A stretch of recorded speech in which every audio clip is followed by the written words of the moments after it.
This channel does not promote any violent, harmful, or illegal activities. All content provided by this channel is meant for an educational purpose only. Brought to you by V-Guard, co-powered by Sensodyne O Bhimal, বলো কথা Keshari. Associate sponsor Ultratech Cement। আর যত কাণ্ড যেন মুর্শিদাবাদেই vote গ্রহণ শেষ হতে যেটুকুনি দেরি। তৃণমূল কর্মী সমর্থকদের বিক্ষোভে তুমুল উত্তেজনা মুর্শিদাবাদের বালিঘাট পাহাড়পুরের একটি বুথে। প্রিসাইডিং অফিসার ও কেন্দ্রীয় বাহিনীকে ঘিরে বিক্ষোভ দেখান শাসক দলের কর্মী সমর্থকরা। তৃণমূলের অভিযোগ, প্রিসাইডিং অফিসার বিজেপির হয়ে কাজ করছেন, ভোটারদের প্রভাবিত করার চেষ্টা করছেন। ভোট শেষে ইভিএম হাতে নিয়ে কেন্দ্রীয় বাহিনীর জওয়ানরা কেন হেঁটে যাচ্ছেন, এই নিয়েই প্রতিবাদ দেখান শাসক দলের কর্মী সমর্থকরা। এই নিয়ে প্রিসাইডিং অফিসার ও জওয়ানদের সঙ্গে ধস্তাধস্তিতে জড়িয়ে পড়েন তৃণমূল কর্মী সমর্থকরা। শেষ পর্যন্ত ইভিএম নিয়ে বুথেই ফিরে যান প্রিসাইডিং অফিসার ও জওয়ানরা। পরে বাহিনী এসে তাদের উদ্ধার করে নিয়ে যায়। ভোট মিটতে না মিটতে অশান্তি। মুর্শিদাবাদ লোকসভার অন্তর্গত করিমপুরে তুমুল উত্তেজনা। দেখুন সেই মুর্শিদাবাদ। দুই বিজেপি কর্মীকে মারধরের অভিযোগ তৃণমূলের বিরুদ্ধে। এক বিজেপি কর্মীকে রাস্তায় ফেলে মারধরের অভিযোগ। তাকে বাঁচাতে গেলে বিজেপি পঞ্চায়েত সদস্যের স্বামীকেও মারধর করা হয় বলে অভিযোগ। বিজেপির অভিযোগ অস্বীকার তৃণমূলের।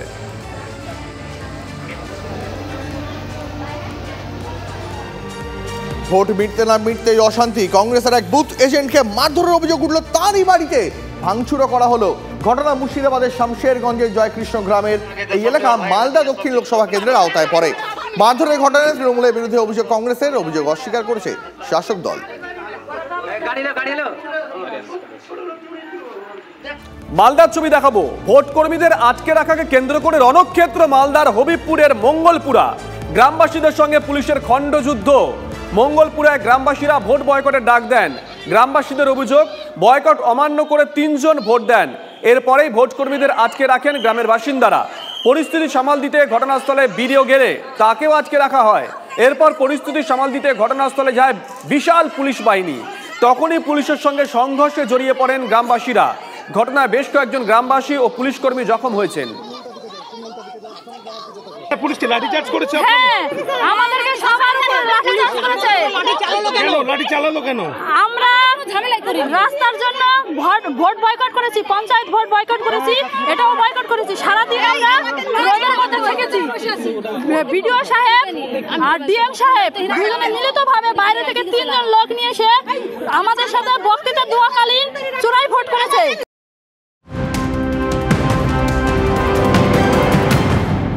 আর এই মুহূর্তে যে খবরের নজর রাখবো, আগামীকাল ভারত সফরে মালদ্বীপের বিদেশমন্ত্রী মুসা জামের। বিদেশমন্ত্রী এস জয়শঙ্করের সঙ্গে মুসার দ্বিপাক্ষিক বৈঠক। এই প্রথম উচ্চ পর্যায়ের বৈঠকে যোগ দিতে ভারতে আসছেন মুসা জামের।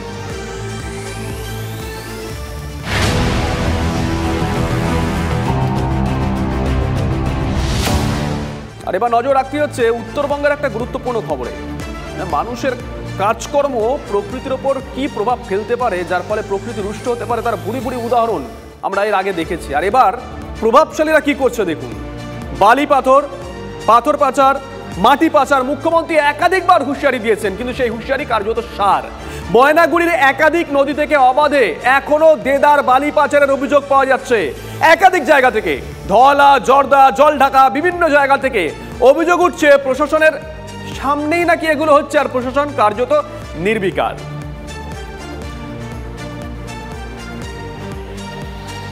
যোদ্ধা নদীতে, ব্রহ্মপুরের যোদ্ধা নদীতে অবৈধভাবে রাতে না আমি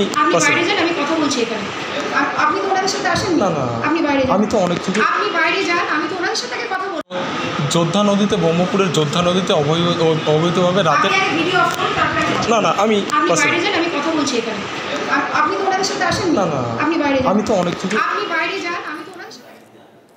রনি আমাদের সঙ্গে রয়েছেন, আমাদের সহকর্মী। রনি, আমাদের ক্যামেরা পৌঁছে যাচ্ছে, আমরা ছবি তুলছি, প্রশাসন সেখানে পৌঁছচ্ছে না, জানতে পারছে না, এটা মানতে হবে 1 নম্বর। 2 নম্বর, এই যে যিনি বলছিলেন ক্যামেরা বন্ধ করুন, ক্যামেরা বন্ধ করুন, ক্যামেরার সামনে কিছু বলতে চাইছেন না, ইনি কে, এনার পরিচয় কি?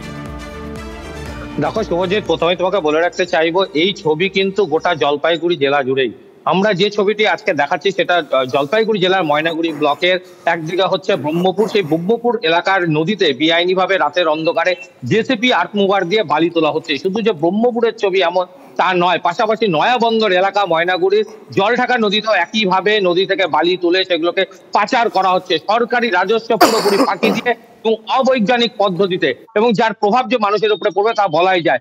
এই বালি পাচার নিয়ে কিন্তু আমরা কথা বলতে গিয়েছিলাম, যারা এগুলা দেখভালের দায়িত্বে রয়েছেন যেই দপ্তর ভূমি ও ভূমি সংস্কার দপ্তর, সেই দপ্তরের আধিকারিক বিএলআরও কে প্রশ্ন করতে তিনি বেজায় চটে যান এবং রে করে কিন্তু ক্যামেরা বন্ধের জন্য হুঁশিয়ারি দেন। এমনকি ঘর থেকেও বের করে দেওয়া হয় সংবাদ প্রতিনিধিকে। স্বাভাবিকভাবে এই ঘটনা থেকে কিন্তু প্রশ্ন উঠতেই পারে, কেন তিনি কোনো প্রতিক্রিয়া দিচ্ছেন না?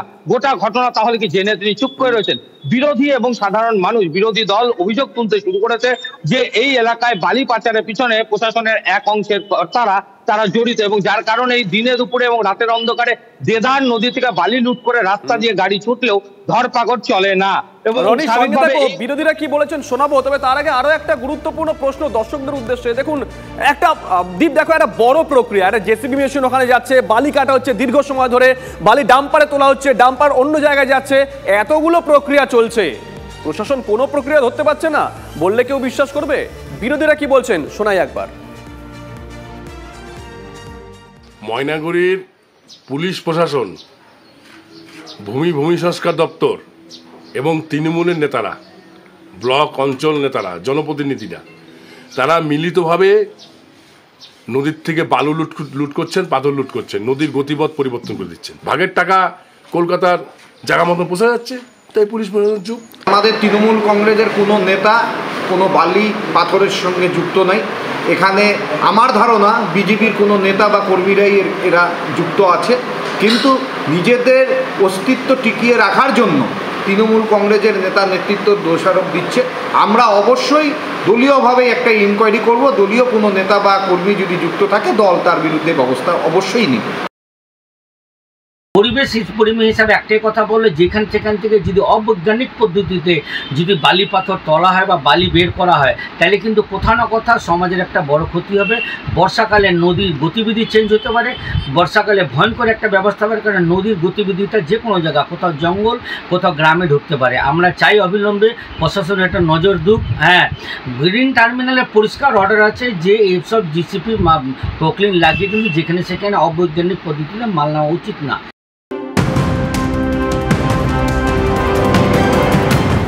আর এবার যে খবরে নজর রাখবো, গাজার আবাসনে ইসরায়েলের হামলায় হত একই পরিবারের 7 জন। যুদ্ধবিরতি আলোচনার আগেই হামলা ইসরায়েলের। গাজার পাশাপাশি রাফাতেও জারি বোমা বর্ষণ।